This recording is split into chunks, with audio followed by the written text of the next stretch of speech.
વૈષ્ણવો, જય જય શ્રી ગોકુલેશ. વૈષ્ણવો, સત્સંગમાં ગઈકાલે આપણે જોયું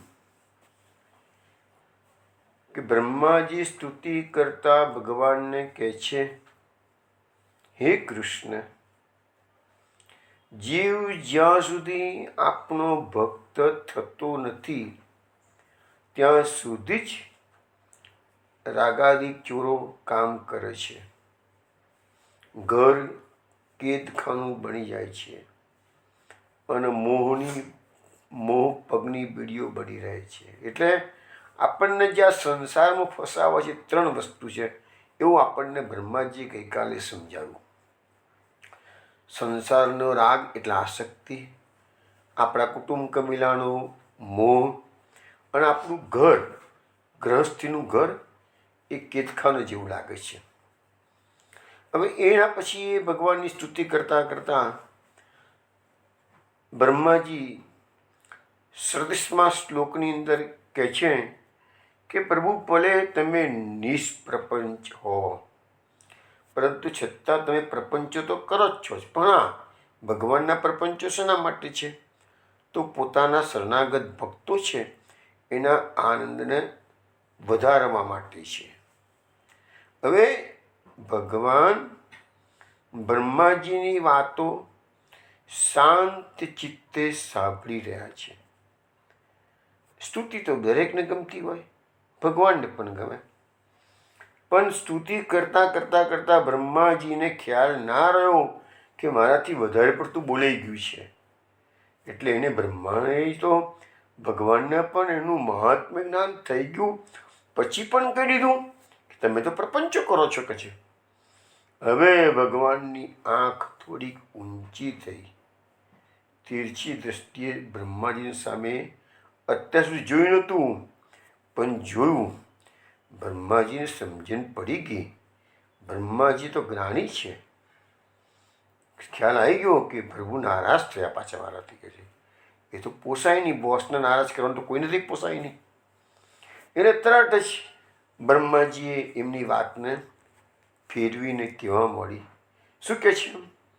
જાનંત એવ જાનંતુ કિમ બહુક્યાન મે પ્રભુ મનસો વપુસો વાચો વૈભવમ તવ ગોચર.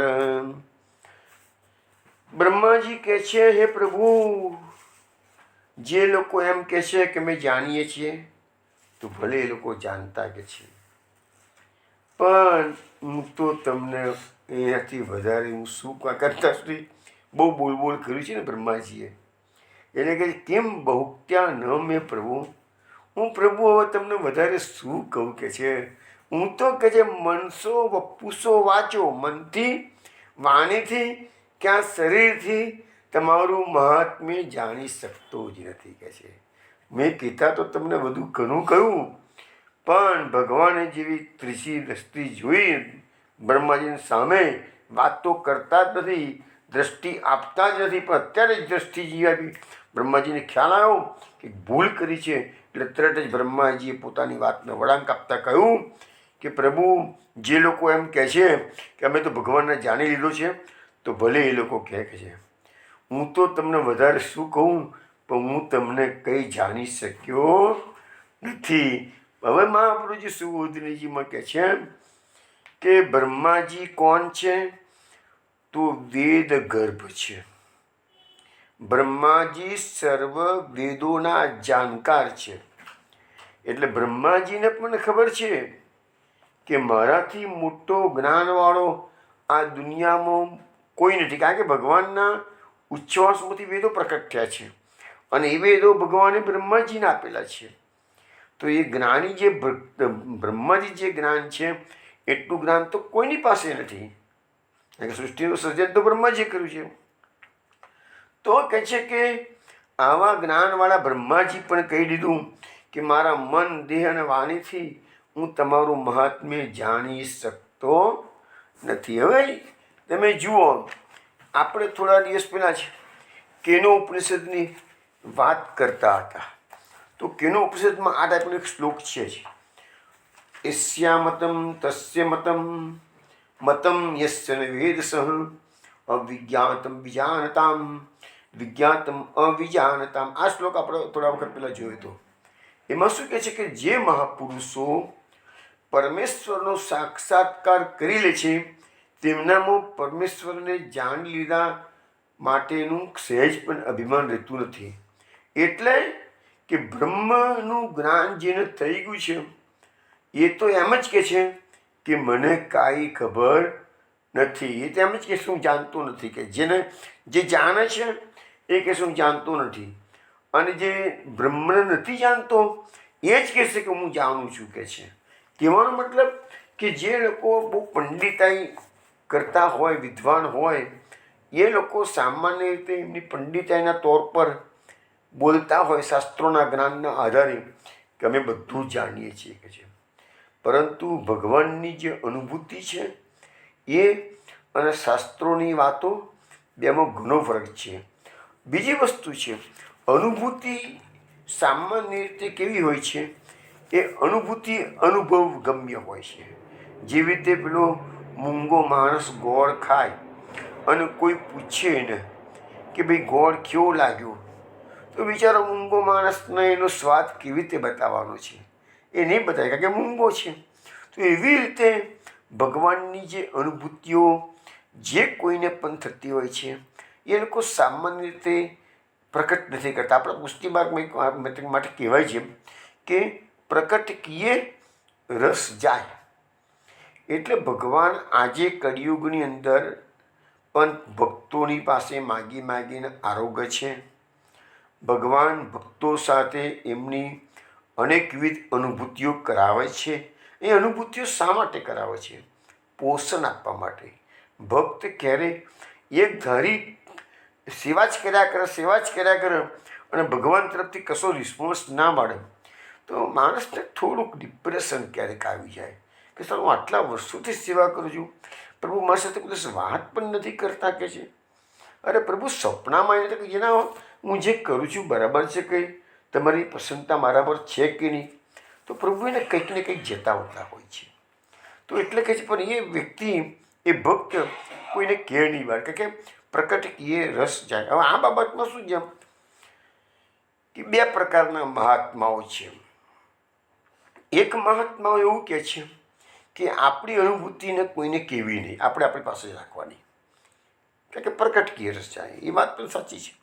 કેટલાક મહાત્માઓ એમ કહે છે કે ના, આપણે આપણા વસ્તુ જાહેર કરવાની છે. કેમ જાહેર કરવાની છે? બીજાને એનાથી પ્રેરણા મળે, પોષણ મળે. કહી શકાય કે ભાઈ આ માર્ગ મેં અપનાવ્યો છે, તું બેટા આ માર્ગે જા, તો તને પણ ભગવાનની અનુભૂતિ થશે. તો એના માટે પણ એ લોકો જાહેરાતો કરતા હોય. પણ એ જાહેરાતો કેવી? ટીવી પર નહીં, પેપરોમાં નહીં, પોતાના અંતરંગ સર્કલની અંદર છે. હવે એમાં શું થાય? ઘણી વખત આમાં બી ભયસ્થાનો રહેલા છે. જે લોકો પોતાની અનુભૂતિઓ થોડી ઘણી એવી પ્રકટ કરે છે એને ભયસ્થાનો કેવા છે કે લોકો એમ માની બેસે છે કે આ સિદ્ધ પુરુષ છે. લોકો એવું માની બેસે છે આ ભગવાન વશ છે. એટલે પોતાના દુનિયાના દુઃખ દર્દો રજૂ કરવા એની પાસે આવે. હવે દુઃખ દર્દો દૂર કરવાનું કામ ભક્તોનું નથી. ભગવાનના ભક્તો તો ભગવાનની ભક્તિનો પ્રચાર કરવા માટે જ પૃથ્વી પર આવેલા હોય છે. એ આ સંસારની જે સામાન્ય તકલીફો લોકોની હોય છે, પૈસા ટકાની, રોગો વગેરેની, એના માટે તો બીજા બધા ઘણા લોકો બેઠા છે. પણ ભગવાનના ભક્તો એક એવા કામોમાં પડતા નથી. એટલા માટે મહાપ્રભુએ કહી દીધું ને કે મૃત્યુની રાહ જોવાની અને મૃત્યુ પછી તો એ વૈષ્ણવ તારું જીવન સાર્થક થવાનું જ છે. કે છે તું સાર્થક થવાનું જ છું, તો પછી રાહ જુઓ. ત્રિદુઃખ સ્વર્ણમ દેરી. આ માર્ગનું રહસ્ય ખરું આ છે. પરંતુ સાથે સાથે ભગવાન પણ એવું ક્યારેક ઈચ્છે છે કે મારી વાતો પ્રકટ કરો. એક છે ને જગન્નાથપુરીમાં મા મણી કરીને એક ભગવાનના મહાન ભક્ત થોડા વખત પહેલાં જ થઈ ગયા. અને અભણ એ માજી અભણ હતા, કશું ભણ હતા, પણ રોજે એમને અનુભૂતિઓ થતી હતી. અને આમ તો અભણતા કશું ખાસ આવડતું નહોતું, પણ થોડું ઘણું પણ જે કે બી થોડું વાંચતા વાંચતા શીખેલા. એટલે એમને પછી ભગવત આજ્ઞા થઈ. એના ગુરુનું નામ હતું વિજય કૃષ્ણ ગોસ્વામી અને એના આરાધ્ય હતા શ્રી કૃષ્ણ ચૈતન્ય મહાપ્રભુ. એ બંને જણા, એમના આરાધ્ય અને એમના ગુરુ, એને સપનામાં એને આજ્ઞા કરી કે માં, તમને જે અનુભૂતિઓ થાય છે એ તમે લખો કે છે, એને પ્રકાશિત, એટલે જ નહીં લખો, તમે એને પ્રકાશિત કરો કે છે.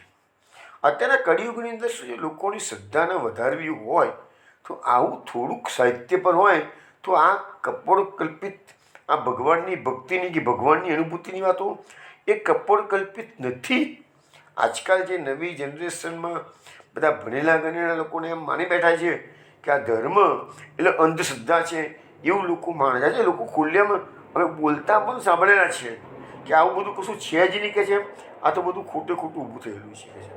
આવા અત્યારના બોલતા થયા લોકો, આવું તાને દુઃખ થતું હોય છે કે ભાઈ આવું કેમ.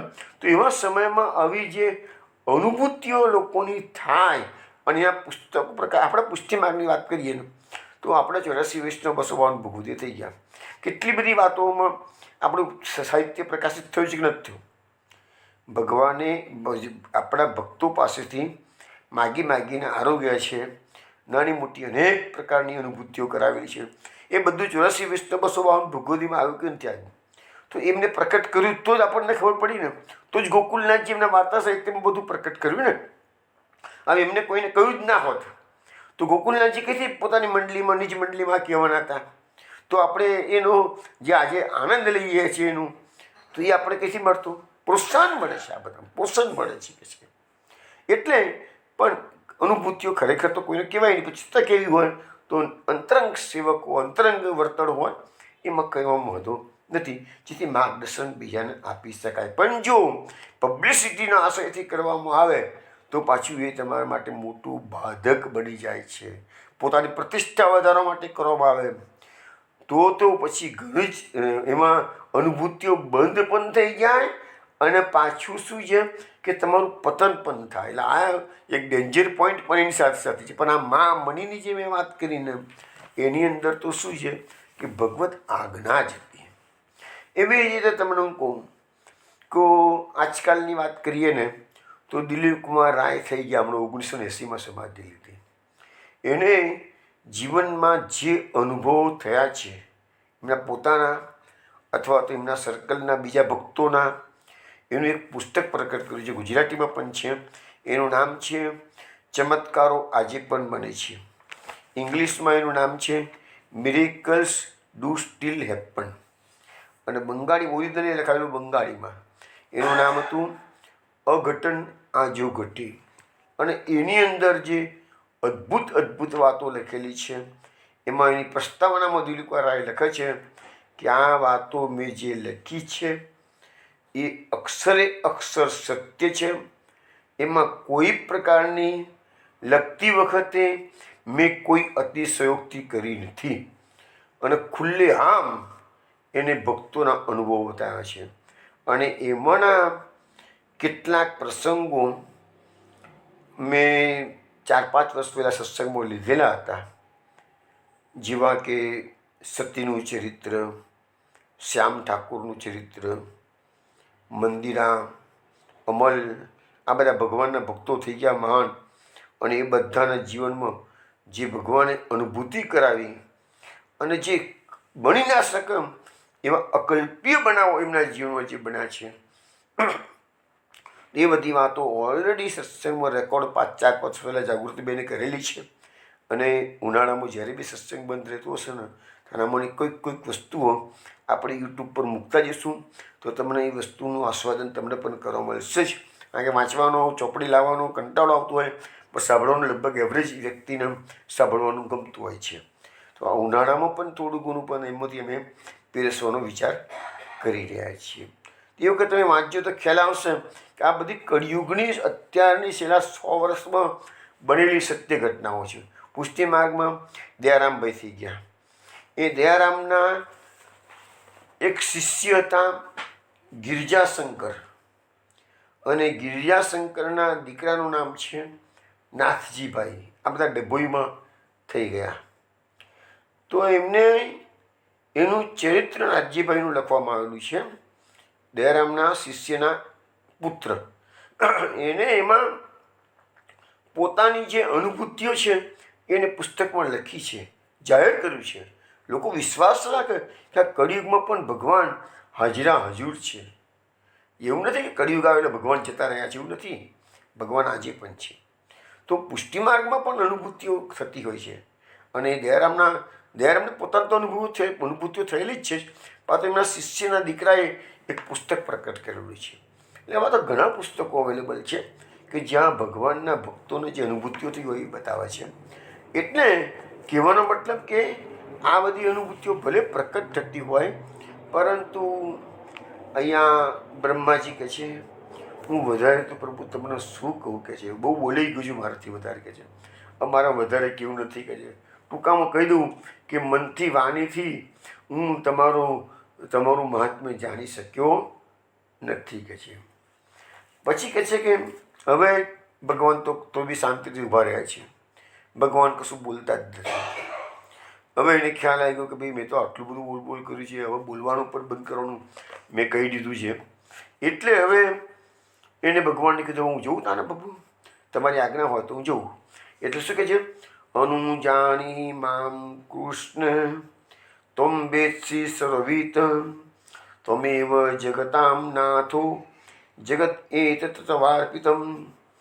હે કૃષ્ણ, હવે મને જવાની રજા આપો. આપ તો સર્વજ્ઞ છો એટલે બધું જાણો જ છો. આપ જ જગતના નાથ જો. આ આપનું જગત આપે તો મને સોંપેલું છે. હવે જો બ્રહ્માજીને પોતાનો એમ હતો કે હું આ બ્રહ્માંડનો માલિક છું કે છે. હવે કહે છે ભગવાનની પાસે આ જગત તો તમે જ મને આપ્યું છે. એ રીતે આપણે પણ ભગવાનને કહીએ આ શરીર પણ તમે આપ્યું છે. આપણને સંસારની જે પ્રતિષ્ઠા અને માનપાન સંસારમાં જે અપાયા છે એ ભગવાને અપાયા છે. આપણે આપણી મહેનતથી કશું પેદા કરેલું નથી. તો એ બ્રહ્માજી પણ જાણે છે પ્રભુ આ જગત તમે મને આપ્યું છે. તો હવે બ્રહ્માજીના મનમાં શું હોય કે ઇવન આપણા મનમાં શું હોય, તો ભગવાન કેવા છે?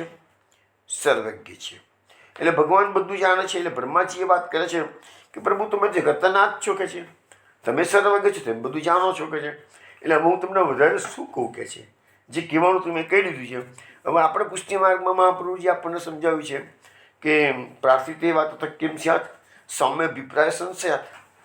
ભગવાન ભક્તના હૃદયની નહીં બલકે દુનિયાના દરેક વ્યક્તિની એક વાત જાણે છે. એટલે આપણે ભગવાનને નિવેદન કરીએ પ્રભુ મને આ દુઃખ છે દૂર કરી આપે, તો મહાપ્રભુજી ના પાડી ના, તમારે પ્રાર્થના કરવાની જરૂર નથી. ભગવાન તમારું બધું જ જાણે છે.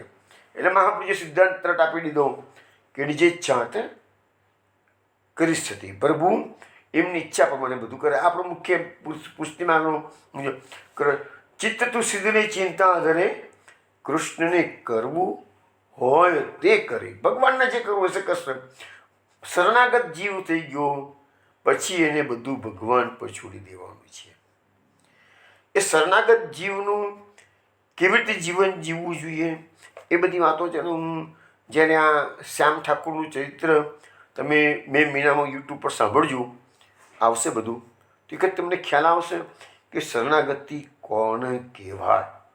એ શરણાગત જીવની વાત છે એ વખતે હું કરીશ તમને. તો અહીંયા કીધું છે પ્રભુ મને હવે રજા આપો કે છે. હવે કહે છે કે બ્રહ્માજી કહે છે હું મારા અપરાધના વિષયમાં તમને કશું નહીં કહું કે છે. આજે અપરાધ તો કર્યો છે, દોષી પોતે થઈ ગયા છે, પોતાનો ખ્યાલ આવી ગયો છે કે મેં ભૂલો કરી છે કે છે. હવે પ્રભુની પાસે માફી માગી છે કે છે. પણ કહે છે પ્રભુ તમે તો બધું જાણો જ છો ને કે મેં મારી ભૂલ કબૂલ કરી દીધી છે કે છે. હવે મારે વિશેષ તમને કશું કહેવું નથી કે છે. અને આપ તો જગતના નાથ છો કે છે, અને તમે તો મને જગતનું સર્જન કરવા માટે અધિકારી તરીકે તમે મને એપોઇન્ટમેન્ટ આપેલી છે કે છે. એટલે હવે હું જઉં છું પાછો કે છે.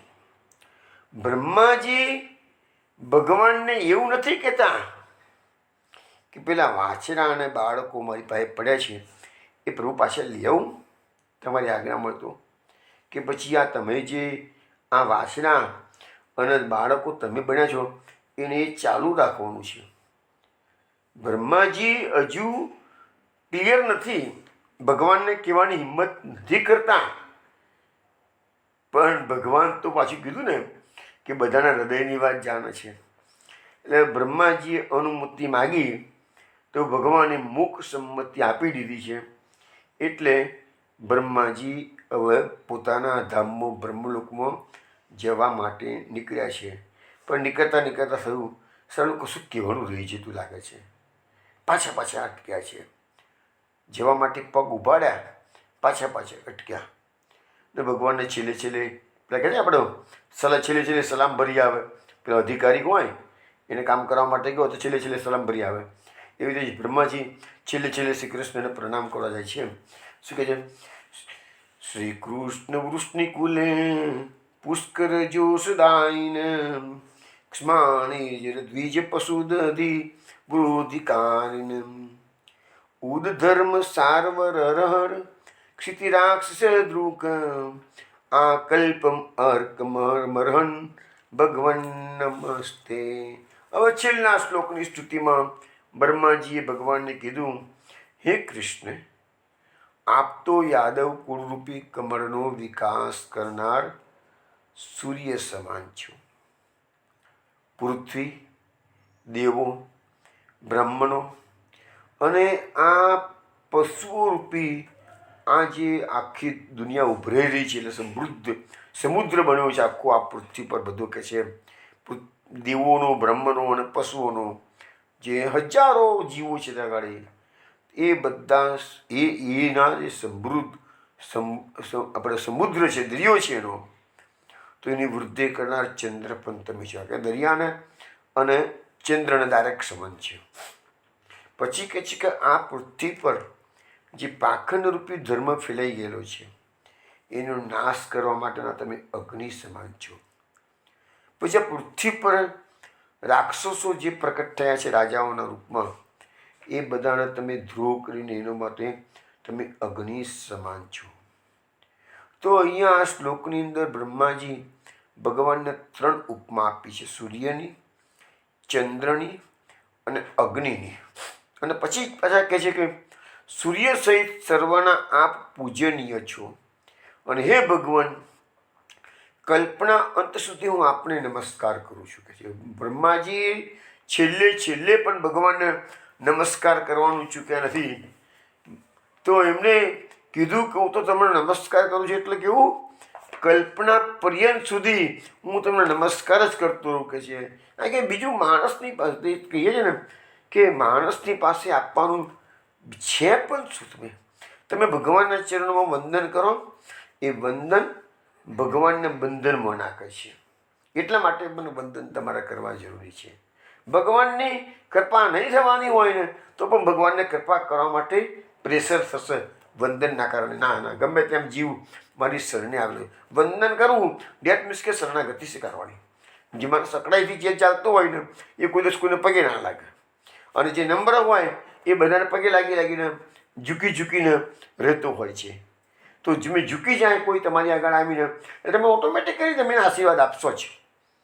તો અહીંયા વંદનની વાત. હવે તમે જુઓ કે આપણે ગીતામાં પણ જોવા જઈએ તો અર્જુને પણ વિશ્વ દર્શન કર્યા પછી ભગવાનને કેટલા બધા નમસ્કાર કરે, આગળથી નમસ્કાર, પાછળથી નમસ્કાર, ચારે બાજુથી નમસ્કાર, વારંવાર નમસ્કાર કીધું છે ગીતામાં ભગવાને. અને ઇવન ભગવાને ખુદ અર્જુનને 2 વખત કીધું છે ગીતામાં, મન બનાવ મદ ભક્તો મદ્દાજી મામ નમસ્કુરુ. ભગવાને અર્જુનને સામેથી કીધું છે, હે અર્જુન, તું મારામાં મનવાળો થા, તું મારો ભક્ત થા, તું મને નમસ્કાર કર, તું મારું પૂજન કર. ભગવાન પોતે અર્જુનને કહે છે કે મન મના ભ મદભક્તો મધ્યાજી મામ નમસ્કુરુ, મને તું નમસ્કાર કર કે છે.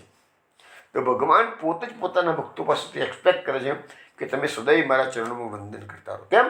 બાપ ઈચ્છે છે કે દીકરો સદૈવ પોતાના ચરણોમાં નમે, તો બાપનો ઓટોમેટિકલી એના આશીર્વાદ આપવાનું મન થાય. બાપા દીકરાને મજબૂર ના કરે કે તું મને પગે લાગ, પણ દીકરાને સંસ્કાર આપેલા હોય તો દીકરો ઓટોમેટિકલી એને પગે લાગે. આજે તમને કહીએ છીએ અમે કે ઘણી વખત અમે એમાં સાંભળ્યું છે કે સરકારમાં બહુ મોટી પોસ્ટ પર જે લોકો બેઠેલા હોય છે ને, પણ એવા સંસ્કારી અધિકારીઓ અમે જોયેલા છે ને કે ગમે એટલા હોય તો પણ ઘરે જાય તો પોતાના વૃદ્ધ મા બાપને પહેલાં પગે લાગતા હોય છે. અને અમે સામે એવા પણ કિસ્સા જોયા છે કે મોટા મોટા ભગવતીના છોકરાઓ હોય એના બાપના પગે પણ નથી લાગતા. એવા કિસ્સા પણ જોયેલા છે બધા. તો આ પ્રકારનો જે સંસ્કાર છે કે હંમેશા દીકરો ગમે તેટલો દુનિયામાં કરોડપતિ થયો કે અબજોપતિ થયેલો હોય, પણ મા બાપની પાસે તો પોતાનું સંતાન છે. ઘરમાં આવે તો પિતાની પાસે તો સંતાન બેસી જાય, એની સાહેબગીરી તો ત્યાં એની ઓફિસમાં હોય સેટાઈ. તો અહીંયા નમસ્કારની એટલી આપણી સંસ્કૃતિ નમસ્કારની સંસ્કૃતિ છે. ભગવાન પોતે બોલે છે કે તું મને અર્જુન, અને આ શ્લોક પાછો 2 વખત ભાગવતો મૂકેલો, ગીતાજીમાં મૂકેલો છે કે તું મને નમસ્કાર કર કે છે. હવે અહીંયા એક વાત આવી છે, ક્ષિતિ રાક્ષસ દૃક, એટલે કે ક્ષિતિ એટલે પૃથ્વી. તો પૃથ્વી પર રાક્ષસો છે એને ભગવાન ત્રાસરૂપ છે.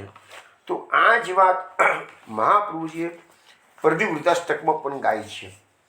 ક્ષિત પરાકાષ્ઠા પ્રેમને પશુપતરુણી નામ ક્ષિતિભુજામ સુદપ્તાનામ તાસાસ પદમખિલ ભાગ્યમ યદુપતે.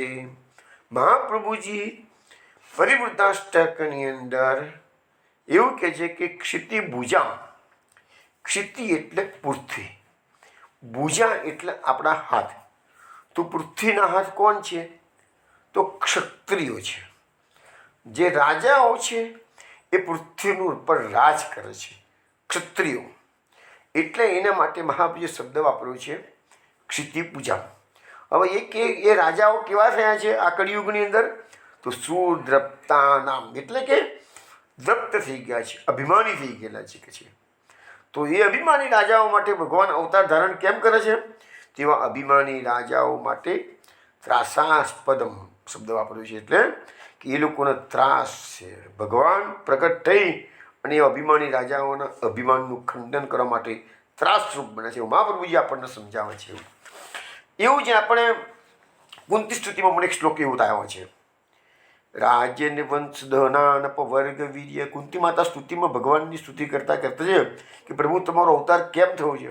અનેક અનેક કારણ આપે. મેં કારણ આ પણ આપ્યું છે કે પૃથ્વીના ભારરૂપ જે લોકો રાજનો રૂપ ધારણ કરીને જે દૈત્યો આવ્યા છે, આપ એને બાળવા માટે આપ અગ્નિ સ્વરૂપ છો.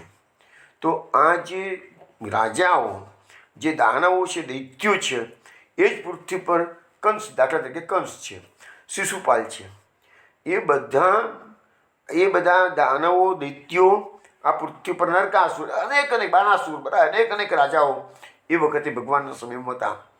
એ બધા દૈત્યોના રૂપમાં, દૈત્યો હતા પણ રાજાના રૂપમાં આવેલા હતા.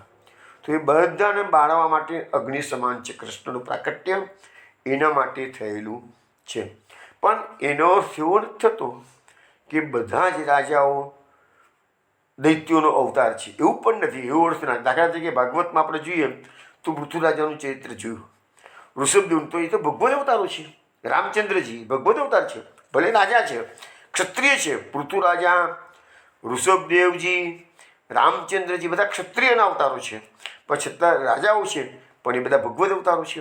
હવે એવા દૈવી અંશના પણ રાજાઓ પણ ઘણા થઈ ગયા છે આપણા ભારતની અંદર. દાખલા તરીકે ભરત રાજા, રંતિદેવ, સત્યવ્રત, એ સિવાય 2 અનેક રાજાઓ છે, પણ આ તો તમને જણાય મેં. તો રાજાઓ બધા કંઈ ખરાબ છે નહીં, પણ આ કળિયુગની અંદર જે રાજાઓ આવેલા છે એ રાજાઓ બધા આ મોટાભાગે અસુરો એ રાજ્યનું ધારણ કરીને આવ્યા છે. તો ભગવાન એવા લોકોને મારવા માટેનું પ્રાકટ્ય ભગવાને કરેલું છે કે છે. હવે એને આ રીતે વાત કરી પછી હવે એમની સ્તુતિ પૂરી થઈ ગઈ.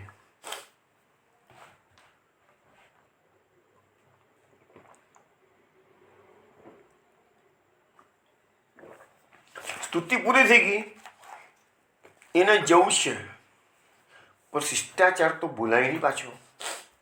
એટલે પાછું સુખદેવજી કહે છે, ઇતિ અભિષ્ટ્ય ભૂમાન ત્રિપરિક્રમ્ય પાદયો નત્વાભિષ્ટમ જગદ્ધાતામ સ્વધામ પ્રત્યપદ્યત. સુખદેવજી કહે છે કે આ પ્રકારે વ્યાપક ભગવાનની 3 વાર પરિક્રમા કરી, તેમના ચરણમાં નમસ્કાર કર્યા અને સૃષ્ટિના સર્જનાર બ્રહ્માજી પોતાના અભિષ્ટ ધામમાં જતા ગયા છે.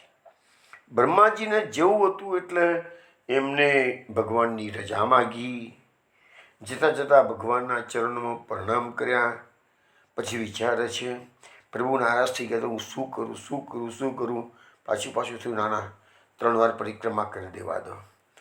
3 વાર પરિક્રમા કરી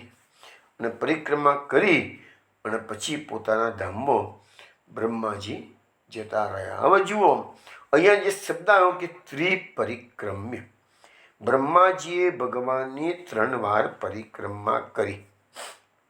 તમે વસ્તુ વિચાર કરો, ભાગવતની અંદર જ્યારે ભગવાને ઉદ્ધવજીને આજ્ઞા કરી કે ઉદ્ધવ તમે બદ્રિકાશ્રમ જાઓ, તો એ વખતે ઉદ્ધવજીએ પણ ભગવાનના ચરણોમાં વંદન તો માનો કે કરે જ છે, પણ એમણે પણ એ વખત પરિક્રમા કરેલી છે. તો ભગવાનની પરિક્રમાનું ઘણું મોટું મહત્ત્વ છે. માટે આપણે સંપ્રદાયની અંદર લીલી પરિક્રમાનું જે આયોજન થાય છે, ગિરિરાજજીની પરિક્રમા જે વૈષ્ણવ વારંવાર કરવા જતા હોય, તો ગિરિરાજજીનું સ્વરૂપ એ ભગવાનનું સ્વરૂપ છે, ભગવત સ્વરૂપ છે. ગિરિરાજજી હરિદાસ વર્ય પણ છે અને ભગવદ રૂપ પણ છે. હવે એ પરિક્રમા શા માટે કરવાની? તો એના માટેનો જવાબ આપણને ગર્ગ સંહિતામાંથી મળે છે. ગર્ગ સંહિતામાં એવો એક શ્લોક મેં વાંચ્યો હતો. એનો અર્થ એવો થાય છે કે જો કોઈ વ્યક્તિ શ્રી કૃષ્ણની પ્રદક્ષિણા કે પરિક્રમા કરે તો તેને જગતના સંપૂર્ણ તીર્થોની યાત્રાનું ફળ પ્રાપ્ત થાય છે. તે આપણા સુખદાયક પરાત્પર ગોલોકધામમાં જાય છે. ભગવાનની તમે પરિક્રમા કરો એટલે આખી પૃથ્વીની યાત્રાનું ફળ તમને મળે છે અને પછી અંતિમ સમયે એને ભગવાન પોતાના ધામમાં લઈ જાય છે. જો પરિક્રમાનું ફળ આ ગર્ગ સંહિતામાં લખેલું બતાવ્યું મેં. માટે ગિરિરાજજીની પણ આગે ભગવાનનું સ્વરૂપ સાક્ષાત, તો જે રીતે બ્રહ્માજીની સામે ભગવાન સાક્ષાત આવ્યા, ઉદ્ધવજી સામે ભગવાન સાક્ષાત આવ્યા, એવા સાક્ષાત આવવાના પરિક્રમા કરો, પણ એવો લાવો તો ભાગ્યે જ જીવનમાં ક્યારેક જ કોઈક જ આવે.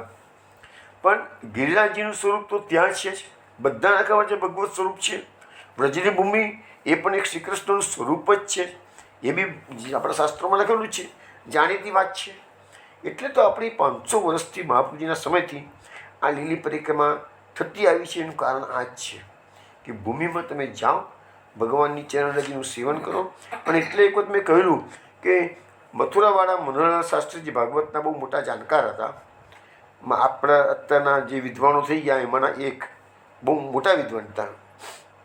એમણે પણ એક વખત કહેલું કે આ પરિક્રમા કરવા માટે વૈષ્ણવ તમે આવ્યા છો ને, તો એ પાદ સેવન ભક્તિ છે. કારણ કે ભગવાનની તમે ચરણ રજનું સેવન કરો છો કે છે. તો એવી રીતે એમને આખું આ વસ્તુ સમજાવી હતી કે છે. તો ભગવાનની પરિક્રમા પણ ઉદ્ધવજીએ કરી દીધી, બ્રહ્માજીએ કરી દીધી.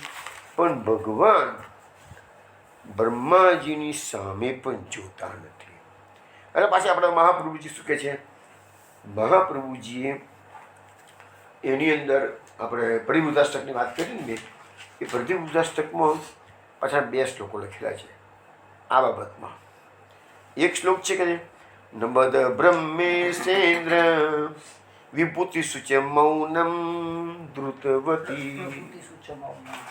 બીજો એક શ્લોક છે ચિરમ જ્ઞાત્વા દાતા સમધિગતવાન્યમ ન તપસા. આ 2 શ્લોકો મહાપ્રભુજીએ, આખા શ્લોકો તો 4 લીટીના છે, હું તો ખાલી આપણી જરૂર જેટલી લીટી બોલું છું.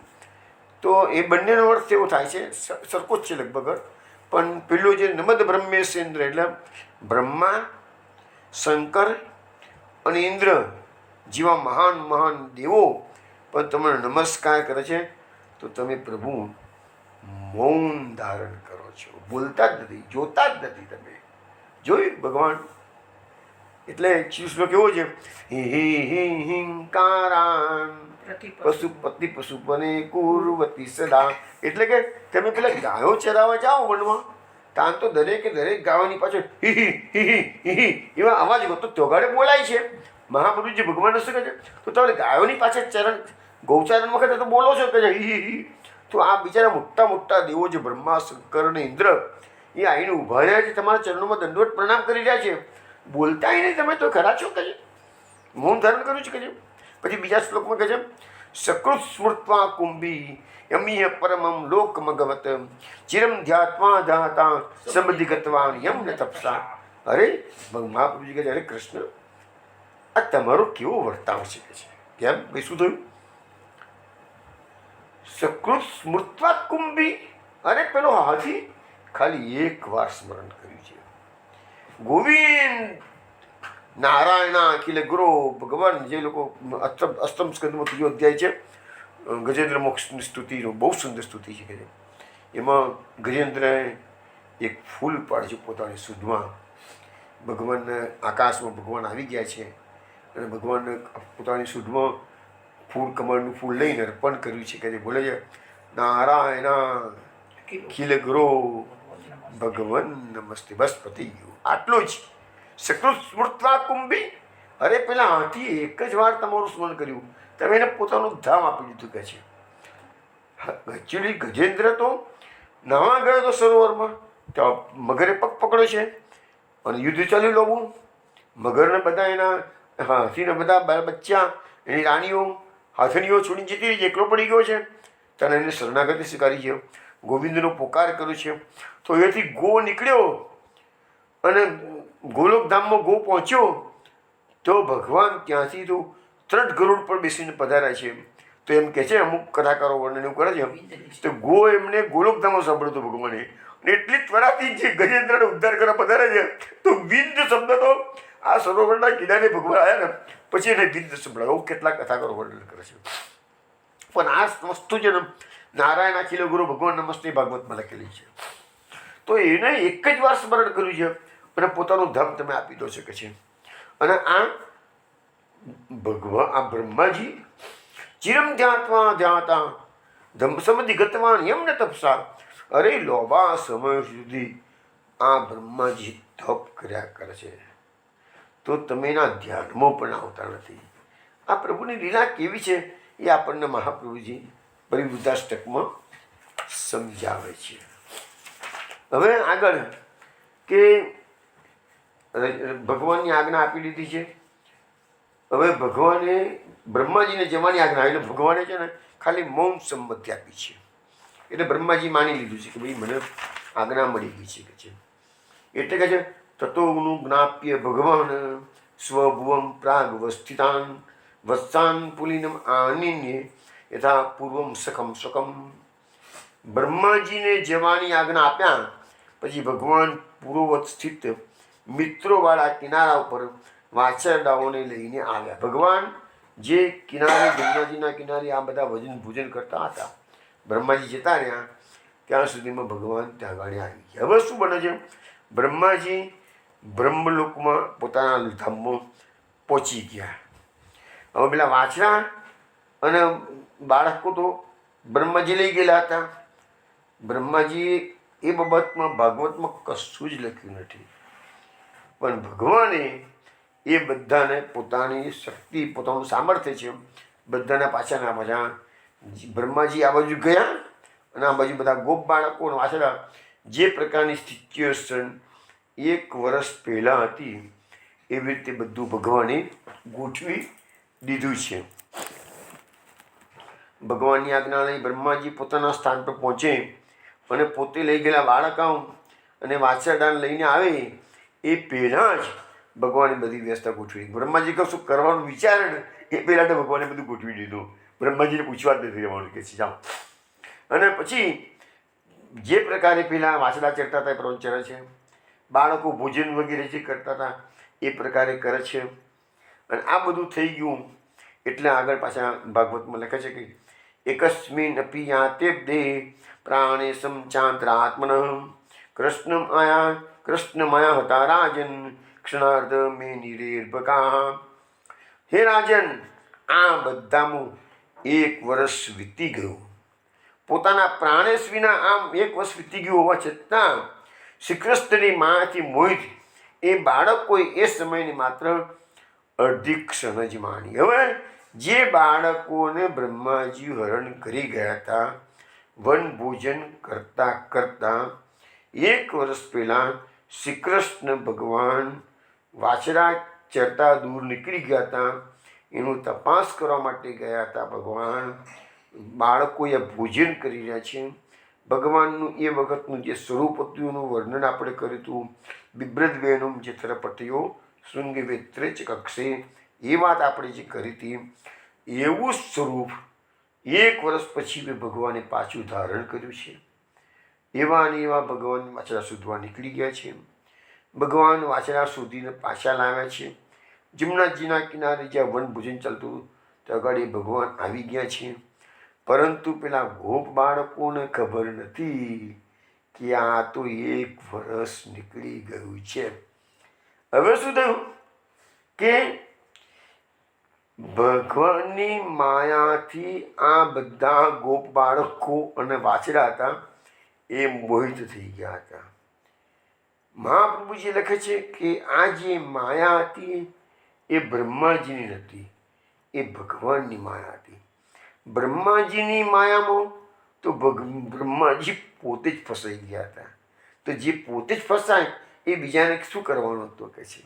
એટલે ભગવાનની માયા હતી એટલે ગોપ બાળકોને ખબર પડવા દીધી નહીં કે 1 વર્ષ નીકળી ગયું છે.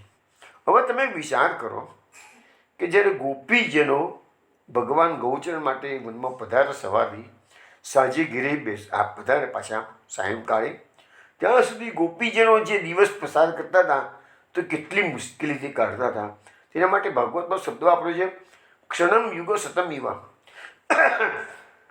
એ વખતે ગોપીજનોની એક ક્ષણ 100 યુગો જેવી વિરળી વેદના એવી થતી હતી. એક ક્ષણ જાય એમની તો 100 યુગો જેવી લાગતી હતી. જ્યારે અહીંયા તમે જુઓ 1 વર્ષ એક અડધી ક્ષણની માફક લખ્યું છે. ક્ષણાર્ધ શબ્દ આપણે છે ભાગવતમાં, ક્ષણાર્ધ એટલે અડધી ક્ષણનો સમય નીકળી ગયો. એમાં ભગવાન 1 વર્ષ કાઢી નાખ્યું છે કે છે. અને એવી રીતે જ્યારે ગોપીજનો જોડે મહારાષ્ટ્રની લીલા થઈ ત્યારે જે ભગવાને 6 માસની રાત્રિ કરી હતી તે ગોપીજનોને એ 6 માસની લીલા 1 ક્ષણમાં પસાર થઈ ગઈ. જોયું? આખા વર્ષની અંદર એક ક્ષણ 100 યુગો જેવી લાગે છે આખા દિવસમાં. અને શરદ પૂર્ણિમાની 6 મહિનાની રાત્રિ હતી એમાં એમને 1 ક્ષણમાં પસાર થઈ ગઈ છે. ભગવાનની બધી માયા છે કે છે. હવે એના પછીના શ્લોકમાં શું કહે છે? કિમ કિમ ન વિસ્મરંતી માયા મોહિત ચેતસ યન મોહિતમ જગત સર્વમ અભિક્ષમ વિસ્મૃતાત્મકમ. એનો અર્થ એવો થાય છે કે જે ભગવાનની માયાથી મોહિત આ સકલ જગત પોતાના આત્માને જ ભૂલી ગયું છે, એ માયાથી મોહિત ચિત્તવાળા અહીં શું ભૂલી જતા નથી. એટલે કે બધું ભૂલી જાય છે. સમજો, હવે આ ભગવાનની માયા એ તો અનેક વાર સમજાવી ચૂક્યો છું કે આ જગતમાં જે સામ્રાજ્ય આપણે જોઈ રહ્યા છીએ એ બધું ભગવાનની માયાનું છે. અને ભગવાનની માયા જ દરેક મનુષ્ય માત્રને, જીવ માત્રને, ઇવન મહાપુરુષોને પણ નચવે છે. એવું ના માનશો કે આપણા જેવા સામાન્ય લૌકિક સંસારી માણસો નચવે છે. મહાપુરુષોને પણ ભગવાનની માયા નચવે છે. પણ ભગવાનની માયામાંથી બાકાત કોણ રહે?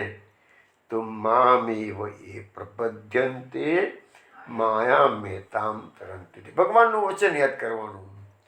જે મારી શરણે આવે છે એ જ મારી માયાને તરી શકે છે. એટલે બાકીના બધા જીવો, આ સકલ જગત માયાથી મોહિત થયેલું છે કે છે. એટલે મોહિત થયેલું શું કરે છે?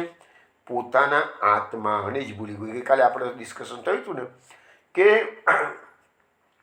આપણે આ શરીરને હું માની બેઠા છીએ. આ જ મોટામાં મોટો આપણો દોષ.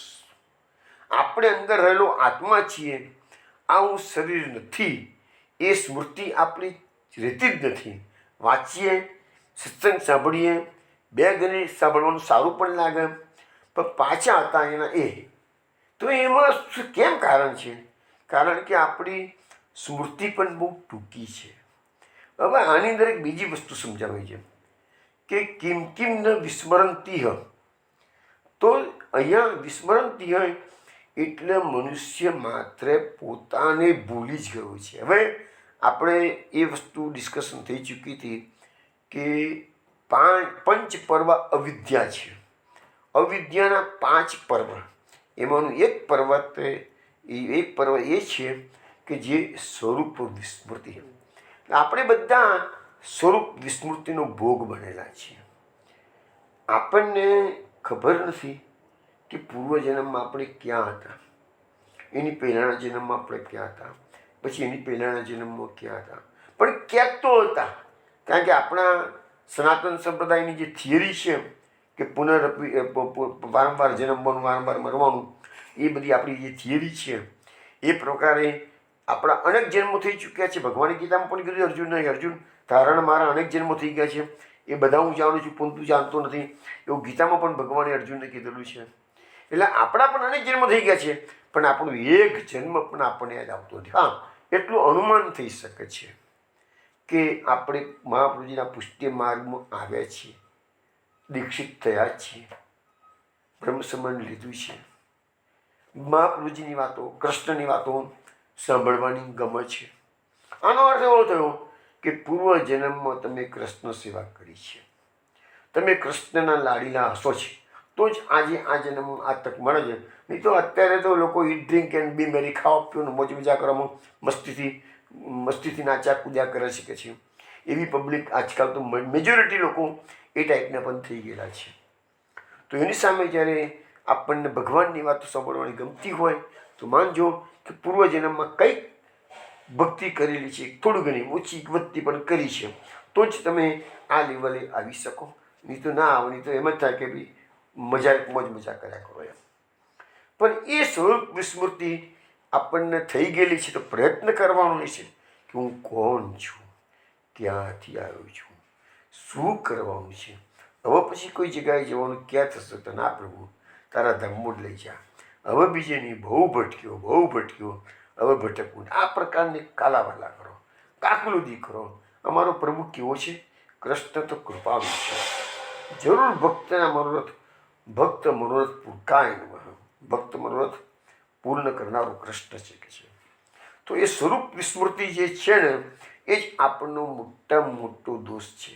હવે જે લોકો આ માર્ગમાં ધીરે ધીરે પણ આગળ વધી રહ્યા છે, એને ભલે પૂર્વજન્મ ખબર ના હોય, પણ એક વસ્તુ જો કૃષ્ણ પ્રત્યેનો પ્રેમ થઈ ગયો તો ચોક્કસ માનજો કે તમે લીલા પરિકરના જીવ છો. હા, પણ એના માટે બેઝિક કન્ડિશન છે કે કૃષ્ણનો પ્રેમ દેખાદેખી કે ક્રિયાત્મક રીતે નહીં.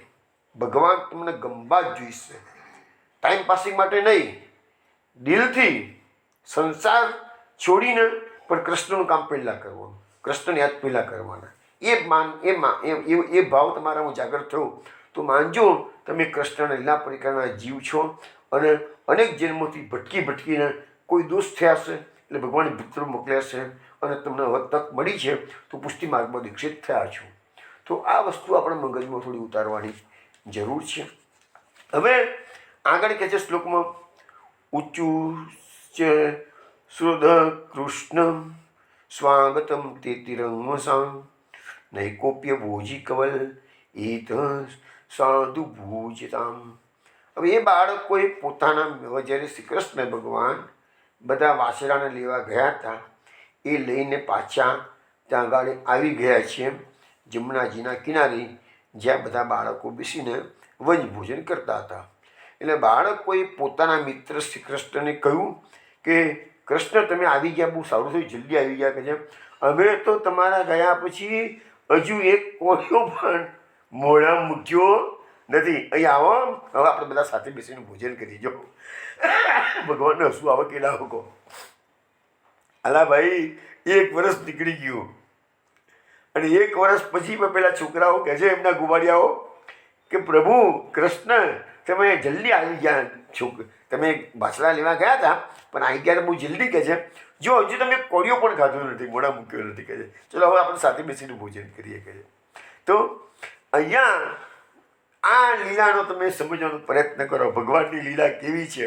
1 વર્ષ નીકળી ગયું છે તો પણ કોઈને ભગવાને ખાલી આ લીલાનું રહસ્ય કેટલાને ખબર પડી? ઉદ્ધવજી પોતાને ખબર છે, સોરી બ્રહ્માજીને ખબર છે, બલરામજીને ખબર છે અને શ્રી કૃષ્ણને ખબર છે. એ સિવાય આ લીલાનું રહસ્ય 1 વર્ષ પહેલાંનું અને આજે. હવે આજે આ વનભોજન પતી ગયું છે.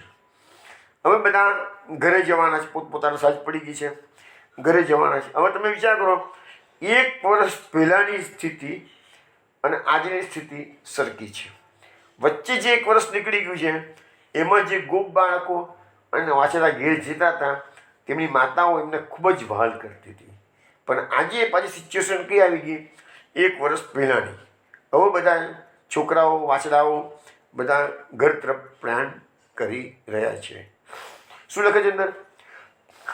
તતો હસન ઋષિકેશ અભ્યવર્ત્ય સાર્ભકે દર્શન ચર્મા જગરમ ન્યવર્તત વનાદ વજમ.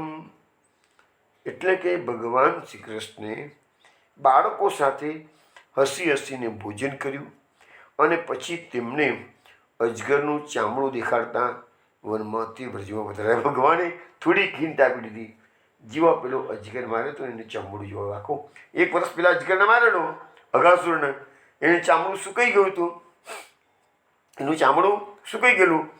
બાળકોને બતાવ્યું ભગવાને જો ચામડું સુકાઈ ગયું છે તો બાળકો વિચાર નહીં કર્યા હોય કે સારું કહે છે કે હજુ હમણાં થોડી વાર પહેલાં તો એક કોળિયો મોઢા મૂક્યું તેમ કીધું, બરાબર છે.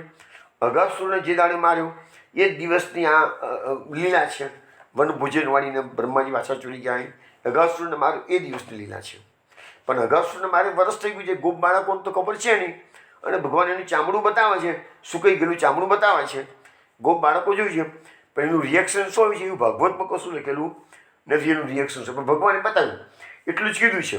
અને આજે ગોપ બાળકો અને શ્રી કૃષ્ણ ઘરે પધારે છે કારણ એ ગોપ બાળકો પોતાની માતાને કહેશે, આજે તો કૃષ્ણએ અજગરને માર્યો. રાક્ષસ આવ્યો તો રાક્ષસ અજગર બનીને તો કૃષ્ણ માર્યો. હવે લીલા 1 વર્ષ પહેલાંની છે પણ ગોપ બાળકો ઘરે જઈને એમની માતાઓને આજે વાત કરે છે કે છે. હવે ભાગવતની અંદર ભગવાનનું સ્વરૂપનું વર્ણન છે. ભગવાન આટલી મોટી લીલા થઈ ગઈ. અઘાસુરને મારો વર્ષ પહેલાંની લીલા, પછી વનભોજન કરતાં કરતાં આ બધું વત્સરની આખી લીલા થઈ ગઈ. એ બધું કરીને ભગવાન અત્યારે ઘરે તરફ ગાયો લઈને સંધ્યાકાળે પધારી રહ્યા છે. આપણા ત્યાં પુષ્ટિ માર્ગમાં આવણીના ખૂબ સુંદર કીર્તનો છે. અત્યારે આવણીનું કીર્તન કરવાની ઈચ્છા છે પણ મિલનનું ઘણું સારું નથી એટલે નહીં ગાઈ શકે. પણ આવણીના કીર્તનો આપણે સત્સંગના માધ્યમથી લઈશું જ. આવણીના સુંદર સુંદર કીર્તનો છે. આવણીના કેટલાક કીર્તનોમાં આપણા અસખાઓએ ભગવાનના સૌંદર્યનું ખૂબ સુંદર વર્ણન કરેલું છે. તો એની અંદર ભાગવતની અંદર એક સુંદર શ્લોક છે કે ભગવાન ગૌચારણ કરીને ઘરે પધારી જાય. અને આમાં શ્લોકો અમુક અમુક સમયે વ્યાસ મહર્ષિએ મૂકેલા છે. ભગવાનના સ્વરૂપ સૌંદર્યનું ખૂબ સુંદર વર્ણન ભાગવતમાં ઠેક ઠેકાને કરવામાં આવેલું છે. અહીંયા આ શ્લોકમાં શું લખે છે? બરહ પ્રસુન વનધાતુ વિચિત્રાંગ પ્રોદ્દામ વેનુદલ શૃંગરવોત્સવાદ્ય વત્સાંગુણ અનુગીત પવિત્ર કીર્તિ ગોપીદ્રક ઉત્સવ દ્રસી પ્રવિવેશ ગોષ્ઠમ. એટલે એવું કહેવા માગે છે ભગવાનને મોરના પીછાનો મુગટ, વનના ફૂલો અને વન ધાતુઓથી શણગારેલા અંગવાળા, દામના વાસળી, દામના એટલે દોરડા છે, ગાયોને બધવાના દોરડા હોય ને, દામના વાસળી, પાંદડાની પીપુડી અને શીંગડી વગાડતા આનંદ કરતા અને એમને અનુસરતા ગોપ બાળકો જેમની પવિત્ર કીર્તિના ગુણગાન ગાઈ રહ્યા છીએ એવા જેમના દર્શનથી ગોપીઓના નયનોમાં આનંદ ઉભરાય છે, એવા શ્રી કૃષ્ણ ગોપ બાળકો સાથે વાછરડાઓને પૂચકારતા વનમાંથી વ્રજમાં એટલે કે ઘર તરફ દાખલ થયા. પોતાના વનમાં પાછા પોતાના ઘર તરફ આવી ગયા છે ભગવાન. તો ભગવાનનું જે સૌંદર્યની માધુરી છે એનું વર્ણન વ્યાસ મહર્ષિએ ખૂબ સુંદર રીતે કર્યું છે. મેં તમને કહું એ પ્રકારે આવા સુંદર સુંદર વર્ણનો ભાગવતમાં અનેક જગ્યાએ છે. તમે વિચાર કરો વિષ્ણુઓ કે ભગવાનના સૌંદર્યનું સ્વરૂપનું વર્ણન વ્યાસ મહર્ષિ અનેક જગ્યાએ કેમ મૂક્યું છે? મુખ્ય આશય એક જ છે કે એક તો એની લીલાઓનું શ્રવણ કરી અને તમારા હૃદયમાં એ લીલાઓ ઊભી. લક્ષ્મી સહસ્ત્ર લીલાભિ સેવ્ય માનમ કલાનિધિ, એટલે આપણા હૃદયની અંદર પણ એ બધી લીલાઓ સ્ફુરન થવી જોઈએ. અને બીજું, જે સ્વરૂપનું વર્ણન વારંવાર કરવામાં આવે છે એનું કારણ એક જ છે કે આપણા મગજની અંદર, આપણા મનની અંદર, આપણા હૃદયની અંદર એ સ્વરૂપ, જે બી સ્વરૂપ તમને આમ તો લગભગ સરખું જ હોય છે, બધું થોડુંક ફરક છે. દરેક વર્ણનમાં કંઈક ને કંઈક નવું છે. એટલા માટે તો ભગવાનના સૌંદર્યનું વર્ણન કરવા માટે ચતુર્બુદ્ધદાસે તો બહુ સુંદર કીર્તન લખ્યું છે કે માયરી આજ और काल और प्रति चीन और ही और देखिए रसिक गिरिराज धरण. ભગવાનનું સ્વરૂપ કેવું છે? આજે કરતો કાલે જુદું છે. ઓર પ્રતિદિન, રોજ ઓર ही और ક્ષણે ક્ષણે બદલાય છે ભગવાનનું સ્વરૂપ. તો દરેક જ્યારે વખત તમે જશો એટલે કે નવીન લાગે. તમે જુઓ કે વર્ણન જ્યારે આવે છે વ્યાસ મહર્ષિ કરે છે તો બધા વર્ણનમાં ફરક ઘણું મોટું પડે છે. એટલે મોટું ફરક પડે એટલે કંઈક ને કંઈક ફરક પડે છે. એટલે નવીનતા છે થોડી ઘણી, પણ ભલે મોટ બીછી ધારણ કરેલા છે, ભલે વનમાળા ધારણ કરેલી છે, ભલે પિતાંબર ધારણ કરેલું છે, ભલે કાનમાં કુંડળ છે, પણ છતાં તમે જુઓ દરેક માટે તમને કંઈક ને કંઈક નવીન લાગશે. અમે આવા સ્વરૂપના વર્ણન તો ભાગવતમાં તો છે જ, એટલે આપણે જોઈશું જ. પણ આપણે તો મહાપ્રભુજી કહેતા હોય ને તો પહેલાં મહાપ્રભુજીની વાતને પકડીએ છીએ. મહાપ્રભુજીએ પ્રતિવૃત્તાષ્ટકની અંદર પણ એક સુંદર શ્લોક લખેલો છે આ ભગવાનના સ્વરૂપનું વર્ણન કરતો, એ આપણે જોઈએ. સ્ફુરદ ગુંજા પુંજા કલિત નિજ પાદાબ્જ વિલુઠત સ્ત્રજી શ્યામા કામાસ પદ પદ યુગે મે ચકરુચિ વરાંગે શૃંગારમ દધતી શિખિનામ પીચ પટલે રતિ પ્રાદુર્ભાવો ભવતુ સતતમ શ્રી પરિવૃદ્ધિ. કેટલો સુંદર શ્લોક મહાપ્રભુજી બનાવે છે. હવે આપણે જે મોરપીંછીનો મુગટની વાત કરીએ છીએ ને, તો મહાપ્રભુ જે શબ્દો એવા સરસ વાપર્યા છે અંદર કે છે વરાંગે શૃંગારમ દધતી શિખિનામ પિચ્છ પટલે. શિખિનામ પિચ્છ પટલે એટલે મોરના પીછા. એમને મહાપ્રભુજી આવો શબ્દનો પ્રયોગ કર્યો. ભાગવતમાં આ શબ્દ નથી, આ શબ્દ મહાપ્રભુજીએ મૂક્યું છે. તો એમાં એનો અર્થ એવો થાય છે કે ગુંજાના સમૂહથી ગૃહિતયુક્ત પોતાના ચરણ કમલમાં સ્પષ્ટી માળા. ભગવાને જે ગુંજમાળા ધારણ કરેલી છે એ પોતાના કંઠમાંથી ઠેઠ ચરણ સુધી પહોંચેલી એટલી મોટી ગુંજામાળા ભગુએ ધારણ કરેલી છે. એક પછી ગોપીજનોના કામના સ્થાનરૂપ યુગલ ચરણવાળા ભગવાનનું જે યુગલ ચરણ છે, ચરણારવિંદ છે, એ ગોપીજનો કહે છે કે પ્રભુ તમે ધીરે ધીરે પણ અમારા સ્તન પર ધારણ કરો છો કારણ અમને બીક લાગે છે. અમારા સ્તન વક્ષસ્થળ કર્કશ છે, તમારા ચરણ કોમળ છે કે છે. ભીતાસને એ આપણે જો શ્લોક બોલીએ છીએ ને કે છે, તો એ બીતા ગોપીજનો પોતાના હૃદયની વેદનાને શાંત કરવા માટે ભગવાનના ચરણ કમળ પોતાના વક્ષસ્થળ પર ધારણ કરે છે. તો લખ્યું છે ગોપીજનની કામના સ્થાનરૂપ યુગલ ચરણવાળા. પછી લખે છે કે શ્યામ કાંતિવાળા મસ્તક. ભગવાનનું મસ્તક કેવું છે? તો શ્યામ છે, શ્રીઅંગ પણ શ્યામ છે. તો એમાં મયુરોના પિચ્છ ગુંજથી આભૂષણ ધરાવ્યો છે, એટલે મુગટ ધારણ કરેલો છે. અને એવા શ્રી કૃષ્ણ, અહીંયા 3 ઉપનામો ભગવાનના સૌંદર્યનું વર્ણનમાં 3 વસ્તુ કીધી છે. એક તો ગુંજામાળા કીધી છે, બીજું ભગવાનના ચરણારવિંદની વાત કરી છે, અને ભગવાને જે મયુરપીંછનું મુગટ ધારણ કર્યું છે એની વાત કરી છે. એવા શ્રી કૃષ્ણમાં અમારી રતિ નિત્ય પ્રાદુર્ભાવ થાય. તો આવો એક સુંદર શ્લોક મહાપ્રભુજીએ પરિવૃદ્ધાષ્ટકમાં લખ્યું છે. હવે આ આપણને જે વાત કરીએ છીએ ભગવાનના સૌંદર્યની, તો મેં પત્રાવલીમાં પણ થોડુંક વખત પહેલાં એનું વર્ણન કર્યું છે બધું. છેલ્લી પત્રાવલી હતી આઈ થિંક 84 નંબરની. એમાં જે ભગવાને મીન્સ બલરામજીએ ધેનુકાસુરને માર્યો.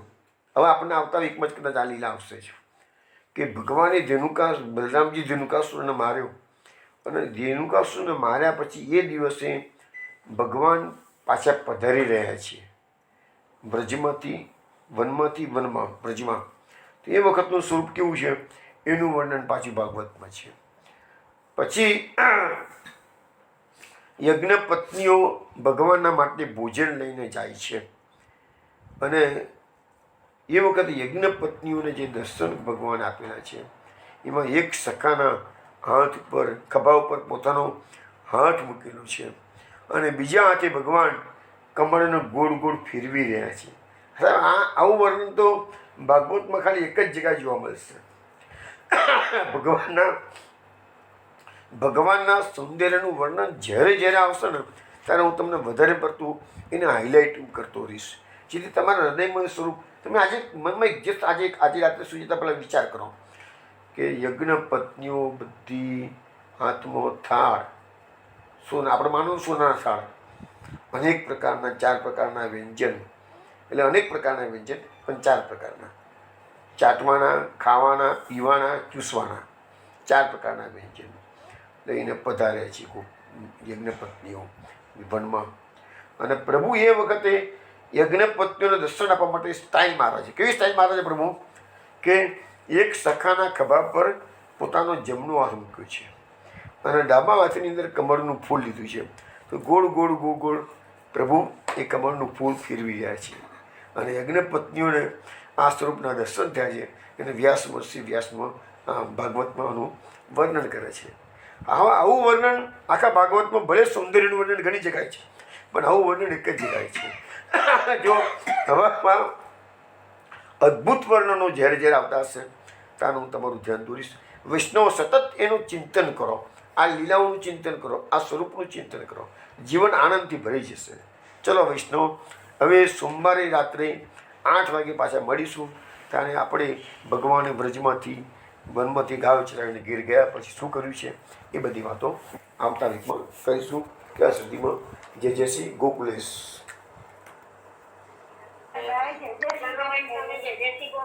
જય શ્રી ગોકુલેશ.